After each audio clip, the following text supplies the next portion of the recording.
Hello, welcome to another episode of Shrinking Zaldor. This episode is on January 30th, 2018. And today, well, technically it's tomorrow, is my week 10 of since weight loss surgery. I had weight loss surgery on November 21st, 2017. I had vertical gastric bypass surgery at Providence Hospital. Doctor is Dr. Sabir, and my highest weight was 442 pounds. My surgery weight, or starting weight, the surgery weight was 440 pounds. No, 442 pounds was my starting weight. I'll get all this right someday. And then after surgery, that was my highest weight. Surgery weight was 402 pounds. No, 420. See, I'll get it right.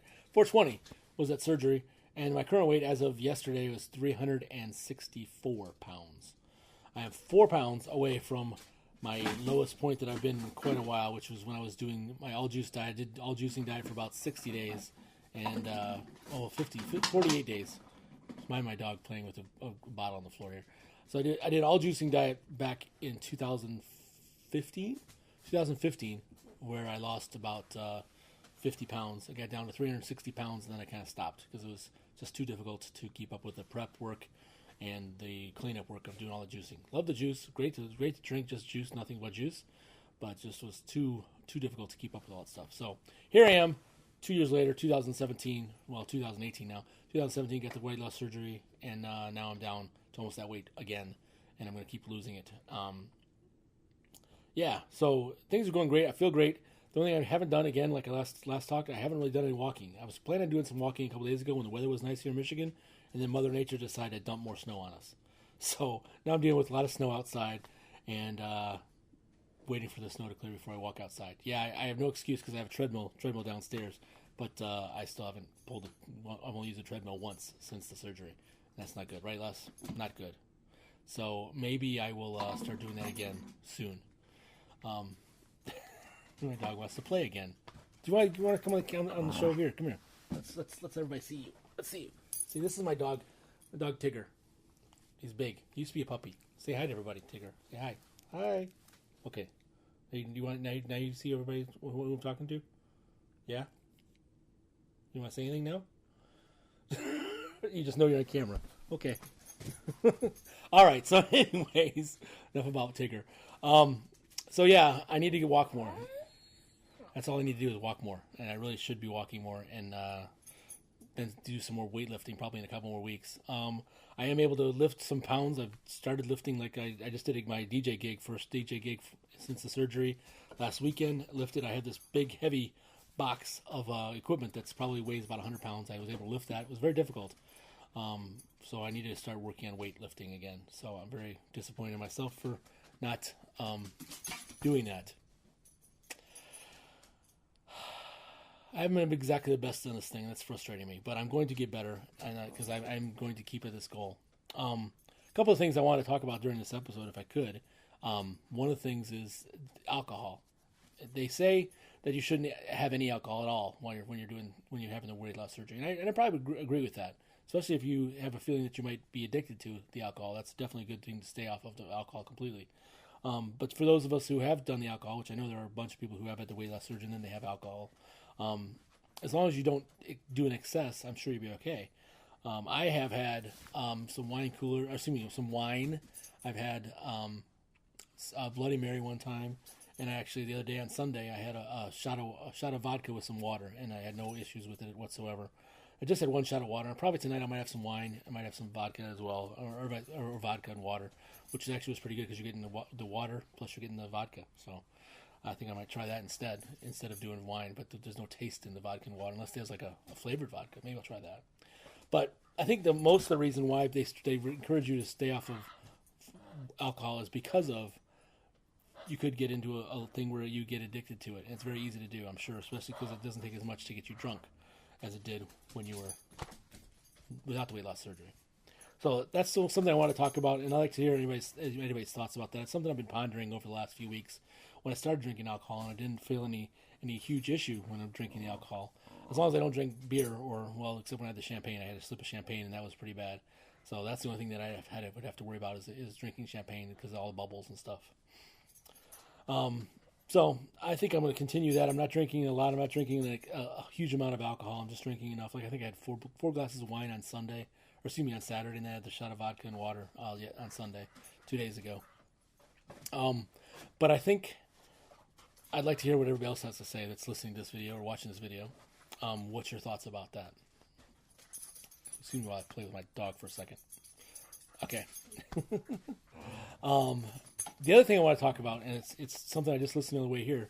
I have a kind of an acquaintance that I've known in podcasting since 2017, 2007, probably before that, because I met him in person in 2007 down in Vegas, or not Vegas, but in California at a podcast expo we went to, and he was there and I was there. And I met him once, and I thought he was a nice guy. He's a very nice guy. He does a podcast where it's called the Logical Weight Loss Podcast, and I'll call him out, Dave Jackson. He's a great guy. I respect what he does, and he's got a lot of great things to say. And this most recent podcast he did, he talked about weight loss surgery. It's the first time I've heard him talk about the weight loss surgery in the whole time he's done it. And one of the things he said was he went over what you have to go through to do the weight loss surgery. He talked about, of course, you have to get the part of your stomach cut out, and then you have to also be on vitamins the rest of your life, and also you can only eat so much. And if you have too much, you're going to experience dumping and stuff like that. And he said that one of the requirements is of having the surgery is that you can not exceed like 1,000 calories. So then he said on the podcast, he says, well, if that's the case, if I could just change my lifestyle and just have 1,000 calories, and I'd probably lose as much weight. And then he went on to talk about later about an article he read in Dr. Oz's art magazine that he read when he was at some office or something. He read doctor's office. I don't know if it was a doctor's office. Anyways, he read this article in the Dr. Oz magazine where this woman back in 2011 decided that she wanted to lose this weight, and so she was drinking Coke. She replaced Coke with water instead of drinking. So she cut out Coke and she started eating more healthier and stuff like that. And she went from 270 pounds down to 170 pounds, something like that. I don't know the exact numbers. I apologize if I got them wrong, but something along those lines. And this is his example as to how you could just do the weight loss surgery diet and still lose all the weight. While I think that is true, having the weight loss surgery itself is also a tool. And that's what we've also been told that it is, and that's very true. It is considered a tool that you can use to your advantage to lose the weight. Some people have no problems losing the weight. Some people have problems losing the weight. Some people need a tool like weight loss surgery to lose the weight, and that's how I take the stance. I've tried it before. I did lose the weight when I was doing all juicing diet, but there's other complications that came along with that, such as I mentioned at the beginning of the show, such as the prep work, the cleanup work, all that kind of stuff. And I'm not disciplined enough to do all that cleanup work and prep work. Plus, my lifestyle doesn't do well with that cleanup work. So that's why I still continue to push forward for the weight loss surgery.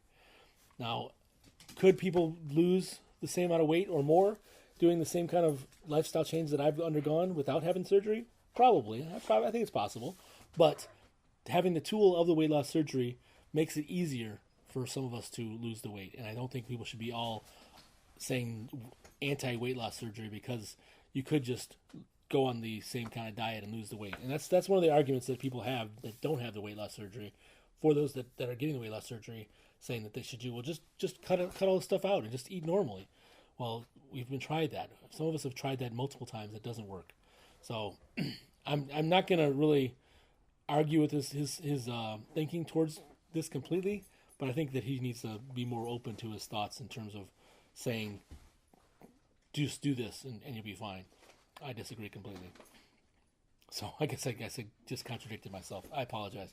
So anyways, if you want to check it out, I'll put a link at the down below to the Logical Weight Loss Podcast. You can listen to it and see what you think about it, and draw your own conclusions and tell them that I sent you, and I'm sure I'll tell them too. He and I have not talked much since 2007, but maybe this will give us a reason to talk more. And then my dog wants to say hi. So anyways, look down below. I'll link to it, and you can listen to it and see what you think about it. Everything else is going great. One thing I think I forgot to mention when I was talking last time about was when I went to see my doctor, my PCP. I can't remember if I mentioned this or not, but I was on blood pressure medication for a while, just a little bit to help regulate my blood pressure, and my blood pressure was back to normal. actually below normal, well, at normal levels when I was at my doctor's, my PCP. Both the nurse and the doctor tested it, and it was normal. So he said, don't bother taking the medication. I'm not going to renew it for you.